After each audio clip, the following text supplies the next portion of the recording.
Welcome into another fun-filled edition of Locked On 76ers. Keith Pompey, Marc Farzetta. Couple of things we got to cover today. One, a key piece gives us a health update. I'll tell you why Jared McCain is a key piece to this upcoming 76ers season. And, hey, Keith, are you from Philly? Hell yeah. That's more like it. All that and more on this edition of Locked On 76ers.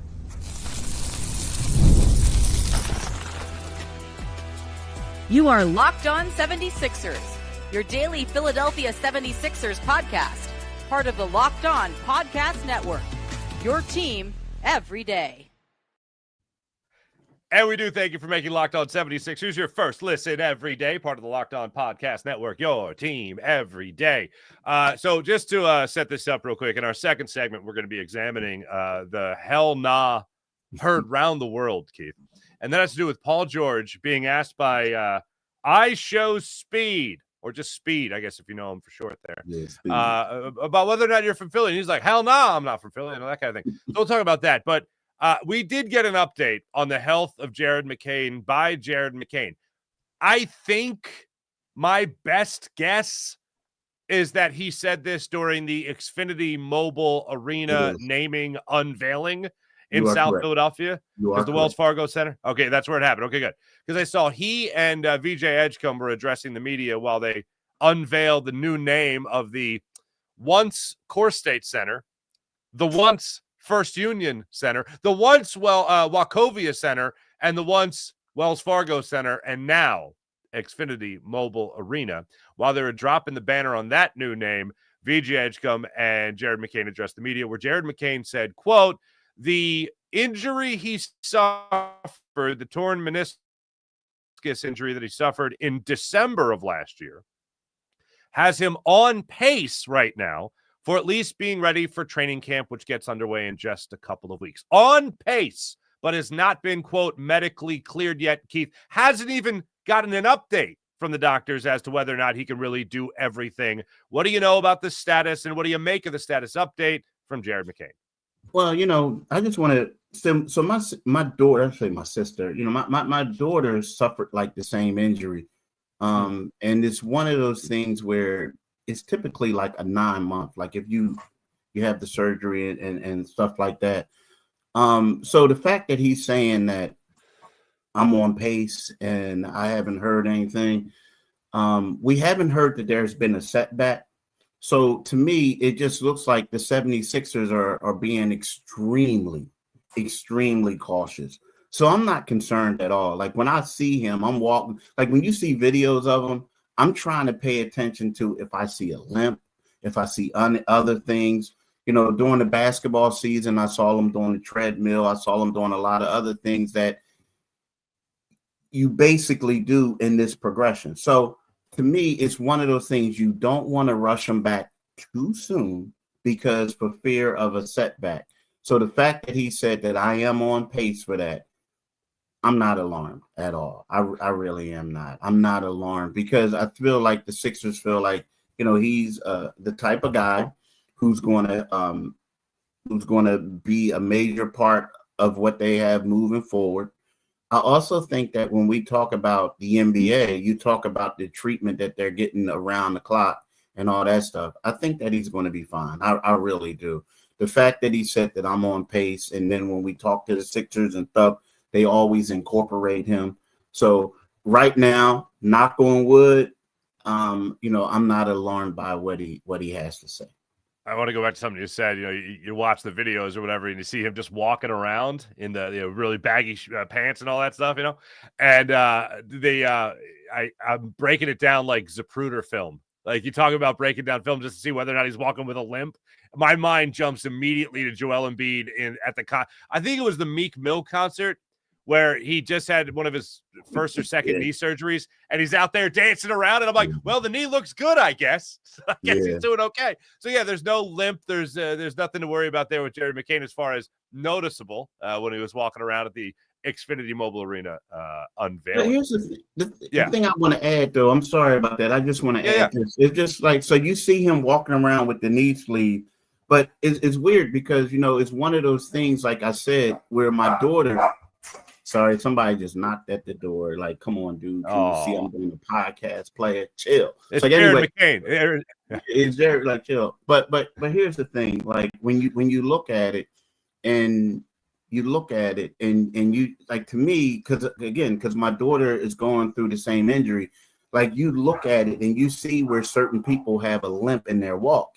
You don't see that. You see the sleeve. So you see that he is being extra cautious. So to me, and I look at the size of the leg, his, like, normally when there's some apathy there, when after they have surgery, it looked like his leg is strong. So again, I'm not concerned. I just feel like they're being extremely cautious. Yeah, and as they should be, because I don't want the Sixers to go down another path of another player being concerned about the way they're handling his injury. So I'm on Team McCain here when it comes to, yeah, and you come back as healthy as possible. Now, you talked about him and his role with his team in the future and all that. Right now, even in this season, I see him as being a key piece to the Sixers having any ounce of success. Because, again, I'm judging all of this, as most people, I believe, are judging this, is whatever they get from Paul George and Joel Embiid, that's gravy. But I just want to continue to see the continued improvement of a guy like Jared McCain and Tyrese Maxey and VJ Edgecombe, all these younger players. Of course, Tyrese Maxey, the most veteran of them by far, but see these guys continue to take step forward. And if I see Jared McCain really take a step forward, like, think about this from last year. We were expecting a guy to be in and out of the G League only because that's what Nick Nurse told us during training camp. And not only is he not a G League player, but you're talking about a guy in the first 23 games of his NBA career looked like the rookie of the year. So if this guy can surprise you 2 times over, two years in a row, I can't imagine what the ceiling could be for a young player like this if obviously he comes back at 100% and his injury is managed properly. I think you're muted, brother. Okay. Sorry, that's true. No. Trying to, yeah, that, I mean, and what you said is 100% true, because, I mean, let's think of this year. Like, we're looking at it, and, you know, right now, unless Joel Embiid and Paul George come back and are playing at an extremely high level, we got a middle of a road team in Philadelphia, right? And it's all about making sure that this guy is going to be able to come along and perform. See, the thing is, typically what happens when you have a knee injury like that, so once you are cleared to practice and to play, you know, once he plays, he's not going to be 100% over that injury. Like, you could come back 9 months and practice for 9 months, but then another 5 months after that is when you get to the level of where, you know, you're 100% injury free. Like, you just don't, like, you know, you go back and you elevate and you do all these other things. So right now, when you're looking at it, you're saying to yourself, like, are we really going to win a championship? If not, is it one of those things where we just want to make sure that this guy is in tip-top shape to where he can do whatever he can? It's like the same as when, you know, Ben Simmons got injured that rookie year, and they just like, look, we're just going to shut it down because there's no need in him to come back. We're not winning anything. We're tanking, so to speak. So to me, it's one of those things. Just make sure that this guy does not have a setback. I'm going to give you a prime example of a guy who had a setback last year. He's no longer with the 76ers. But Matisse Thybulle had an injury last year, and he was trying to bust his tail to get back. And come to find out, he came back too soon. And what happens is what that does, it leads to not just injuries from that, like, you know, from like, in other words, what you do is you overcompensate. So when you overcompensate, you may injure the other leg.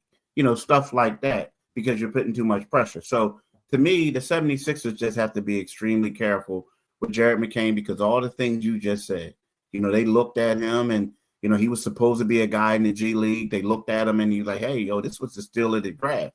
This guy could have been the MVP. He would have been the MVP. So, you know, you just got to Rookie of the year. The rookie of the year, not the MVP, the rookie of the year.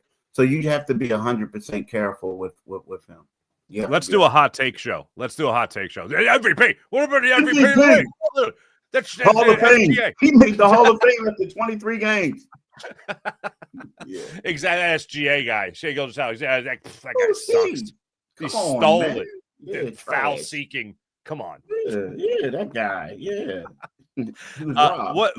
What if you were to put a ceiling on it with Jared McCain? What do you think it would be? Like, comes back healthy, as you're saying, at 100% to the point where he feels 100% healthy.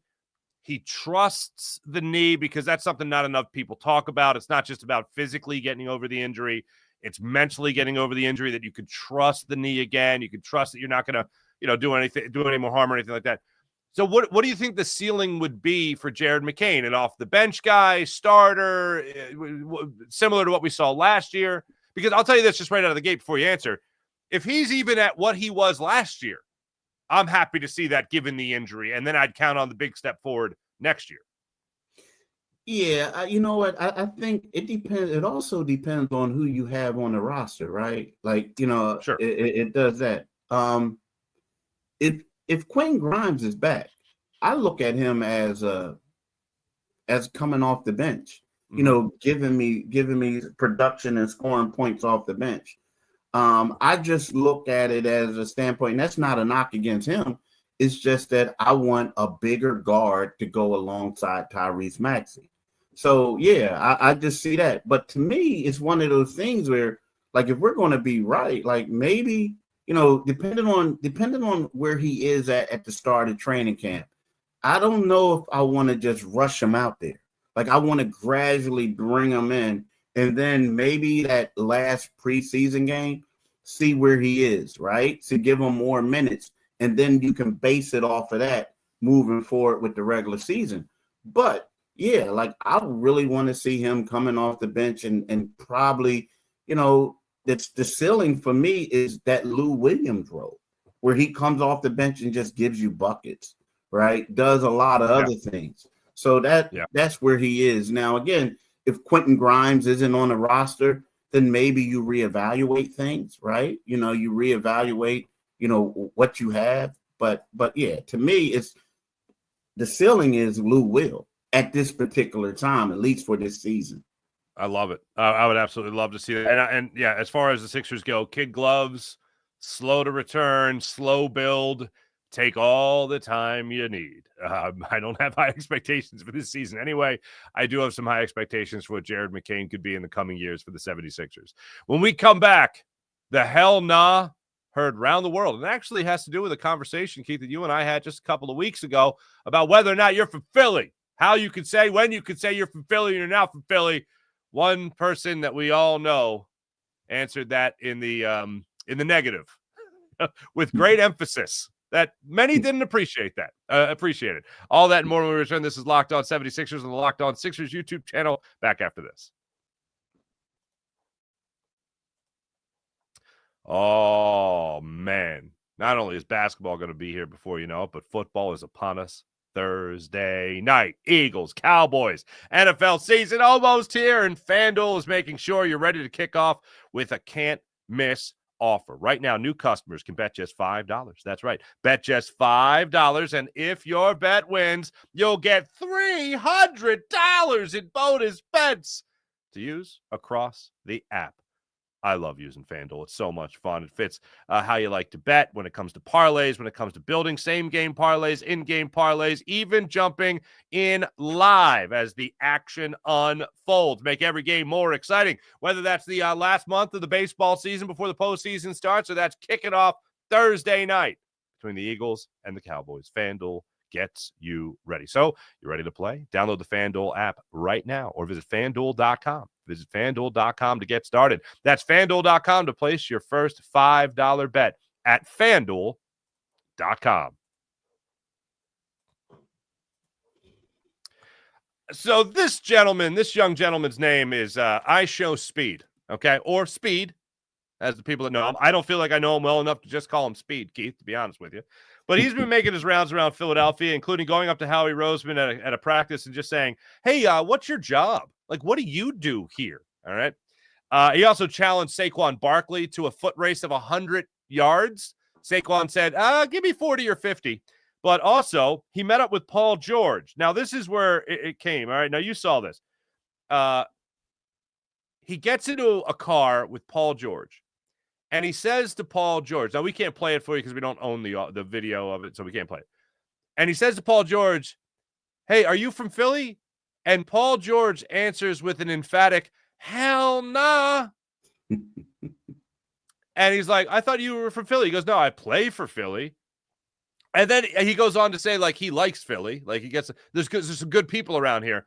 But the way he answered so emphatically in the negative has rubbed people the wrong way, Keith. Yeah, it has. It really has. I mean, the thing about it is you look at it, you know how sometimes when somebody asks you that question and you say the first thing, that sometimes when you an answer like that, you're saying, okay, that's how you really feel. Yeah, but then when you come back and you say, oh, but they got some people here, it's kind of like, dang, you caught yourself a little bit.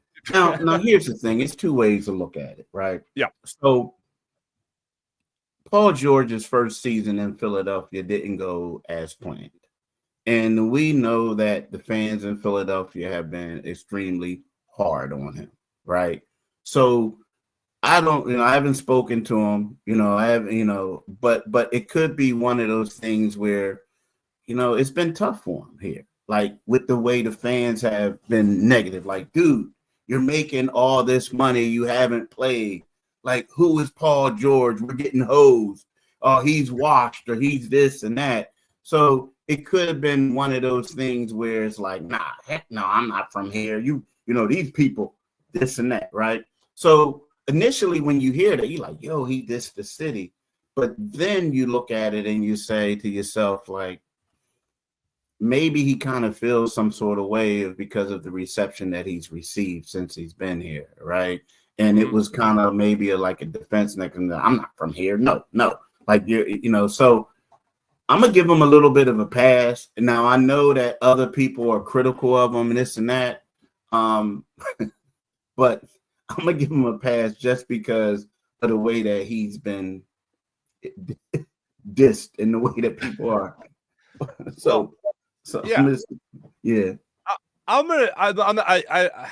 Pass maybe, but it was kind of rough. Chauncey Gardner-Johnson. I think the word was, I literally think he dropped the MF about Philadelphia when he went to Detroit, and then he came back and won a Super Bowl. So we're cool, Paul George and the 76ers have far too many problems that I care far too much about. Yeah. For me to really care about. Like, do I like his answer? Like, hell no. Like, what are you, crazy? I'm not a part of this. Like, the way he answered it, that's the vibe it gives you. But I don't, in all honesty, I'm like, okay, yeah, do I like it? No. Is it something that I'm going to lose sleep over or even get my ire up? Absolutely not. He's from California. It honestly could also just mean that he would have responded like that about any city that he thought he was from, that Speed thought he was from. Mr. Speed, I don't know, thought he was from. And he's just saying, "Oh, man, I'm from California." Like, why would anyone think I'm from anywhere but California? Like, there you go. So it's honestly, it's not a blip on my radar when the season starts and he's not playing. I'm not going to be like, and he won't even let people think he's from here. You're like, it ain't there. The Sixers, and this is honestly what I think about with everything that surrounds the Sixers, including the Joel Embiid article with little things in there about his relationship with the team and not answering text messages and not being the greatest leader, whatever. It all for me, it's things we'll talk about. It's things we discuss because it's out there for the fans to consume. And ultimately that's what is the determining factor of whether or not we talk about it. But in all honesty, no one is going to give a damn about Paul George saying hell nah, or Joel Embiid saying I'm going to take this at my pace. If they come out and they ball out next season, if they come out and they show you that, hey, this contract wasn't a mistake, that contract extension wasn't a mistake, if they come out and they play their asses off and everyone feels like they're playing their asses off and they're giving results to where, hey, in this, quote, wide open East that everybody talks about, that I wouldn't consider wide open, but people say it. Oh, damn, the Sixers, this might be their opportunity. They might actually capitalize on that opportunity. So, yeah, do I like hearing Paul George go, hell no, when asked if he's from Philly? No, it's not one of my favorite things to hear. But all in all, it's like, yeah, dude, just play well. Like my second reaction to it was, dude, just play. Play at the level you played at when you played in, what was it, 76 games for the Clippers 2 years ago, when you shot 46%. Just show me that guy. Show me that guy. And that's the guy that no matter what is going to be embraced. Because not only is the guy that'll be having success, again, in this world where he's playing really well at that level he was playing at 2 years ago, but it's also something we love in the city of Philadelphia. It's a guy playing through an injury, working hard to get through it, having a down year, and bouncing back. That's what it's about. It's about getting hit and keep moving forward, as we like to say. Well, here's the one thing that people in Philadelphia, we don't really want to hear, right? Playing in Philadelphia is tough. Yes. For outsiders. And the reason why it's tough is because we are demanding of our superstars, probably more so than anyone, most places, because it's a blue collar town. We expect you to battle and fight through stuff, right? And that's why a lot of times, we don't get the free agents that we think that we should. Now, again, people want to come and play for the Eagles now because the Eagles are the champions. They are number one. But the thing we got to realize is that, a lot of players, especially Paul George, is from California. California is a completely different mentality. A lot of these guys are laid back, they're chill, they're this and that. Philly, when I talk to people from other places, they like, yo, dude, you're blunt. Like, you're just blunt. We don't, and I'm like, well, that's how you're supposed to be. And they're like, nah, but we don't like that. So whereas, it's just one of those things. And I had players tell me this. I had people affiliated with the 76ers and worked for the Sixers told me in the past that it's tough for them to get a lot of free agents here just because of how rabid the fan base is and how it's kind of like, it's in your face. Like, we love you or we hate you. It's one of those things. And the love is basically on what have you done for us lately. So when he says that, a lot of people don't want to hear that. But when he said that, I remember what I think about? I think about when he's driving his car through the Eagles celebration. You remember when they went to the Super Bowl and they were celebrating on Broad Street and you see him and then he's like, they got a picture of him, a video of him like waving the fans. But then you later hear they like, yo, what you gonna do for the city? You need to win the championship and stuff like that. Like, yo, we could be up in your face a little bit. So it is what it is. And like you said, at the end of the day, it doesn't matter what he says right now. He's going to be ultimately judged by if he wins a championship or not, or if he plays well or not. And if so, if he plays well this year, if he plays well towards the end of his career, he'll say, you know what? No, I'm not from Philly, but I love Philly. You know what I mean? Right. Now, if he struggles and continues to do what he does, he's like, yo, that was the roughest place that I played. The roughest place that I played. It's just how it goes. I've heard it from so many people that have played professionally and had either a career in Philly or a stop in Philly. Mm-hmm. And they all say the same thing. It's either the original thought to them where they didn't hear it said, they say it, or they've heard it from somebody else. Philly ain't for everybody. Philly ain't for that. Those exact words, I'm sure you've heard it too. Those exact words I have heard many, many times over. And I got to say, I know some fan bases might not take pride in that. Like they might even do some self-reflection. But no, this is the city. This is the city of Philadelphia. We hold you accountable. I say this all the time, and it just got brought up a lot with the Eagles as far as unfurling the banner for the Super Bowl. Like, this team got booed off the field after they won their first Super Bowl at halftime of the following season because they were playing like ass against the Falcons. This team got booed off the field after winning the Super Bowl. Yeah. They came back and they won, they got it together and they won. The Phillies, after breaking a 27-year drought, I want to make sure I have this right because I always bring this up, but I'm never sure of the question or of when it actually happened. And I think it was, I think it was 2/3 of an inning. Yeah. The Phillies won the World Series in 2008. In 2009, Brett Myers was pitching the opening game after the first championship the city won in 27 years. And 2 outs into that start, he gave up a 2-run home run. And he got booed. Like, we are, what are you doing for me now? What are you doing for me tomorrow type of city. And Malcolm Jenkins, former Eagle safety, I think had the perfect response to all this, which was when they got booed off the field at halftime in 2018 after winning the Super Bowl. He said, yeah, I would have booed us too. We needed that kick in the ass. Like, we needed that. Like, that's the way we are. And Philadelphia is the strict father type of parent as opposed to like the nurturing mother type of parent. You know what I mean? Like, that's the type of city this is. And Paul George has certainly gotten his fair share of that. Joel Embiid has gotten the fair share of that. Jared McCain, I think we're waiting to see what he really develops into, obviously, before we really judge, but we love what we saw so far.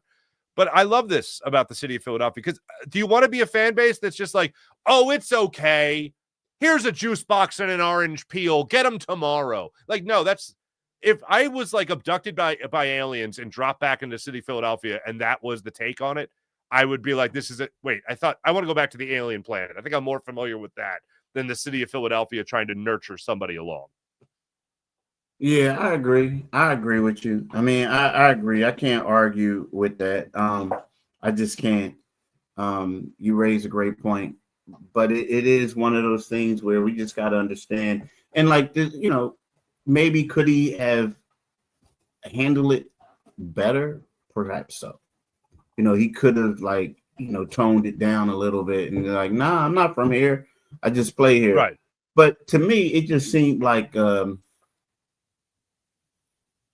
dumb question. Like, I thought you just lived here. Nah, man. Like, and you walk up to the general manager and say, hey, what do you do here? Like, it just seemed like, you're doing a skit. And I think PG fell for it. You know what I mean? Like, and now it went viral, and that's something that, as my man Rashish, or dude, I just butchered your name. I'm gonna just say RR, my man. I'm sorry about that, but he said, he isn't Rakesh? a kid. He should, Rakesh, my bad, bro. He said he should have known how to handle a trap question like that, and it's true. He should have known how to handle a trap question, So sometimes it real goes wrong. And it went. You know what wrong. I would have loved? What? I agree. You know what I would have loved? I would have loved an actually. That's what I would. An actually. An actually is a very diffusing word, where it's like, actually, I'm from California.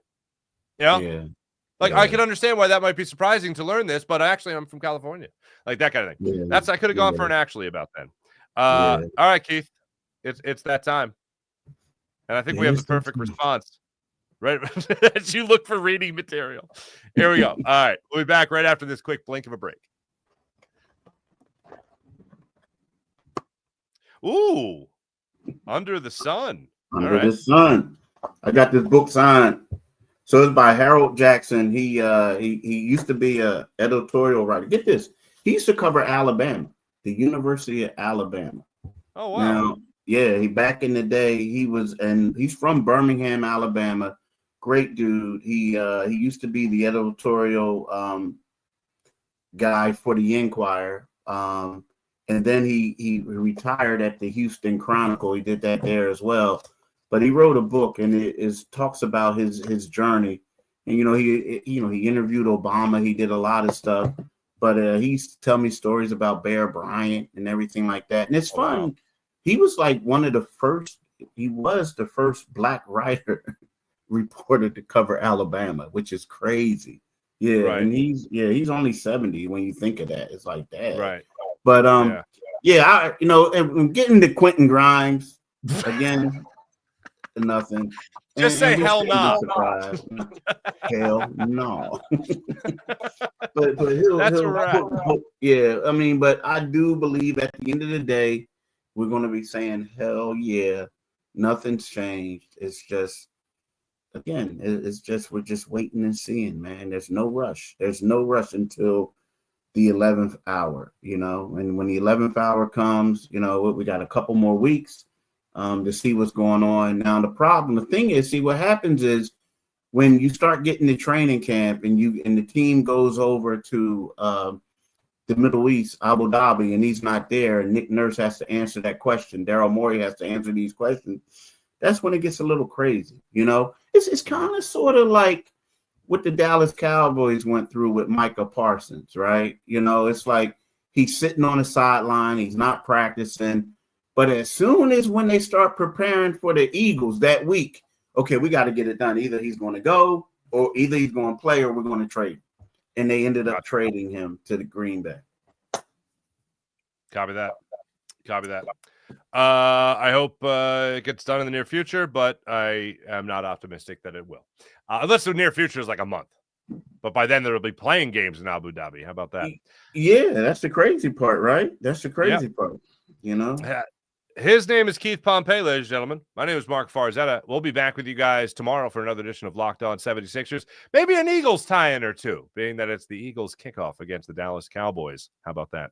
Thanks for watching. Thanks for listening. Make sure you guys like and subscribe to Locked On 76ers. Keith and I got you covered each and every day for your Locked On Sixers content. I'll have you covered for your Locked On 76ers postcasts this season as well. So a lot of 76ers talk coming up in the coming months. Thanks for watching. Thanks for listening. Back with you guys tomorrow. See you then. Bye-bye.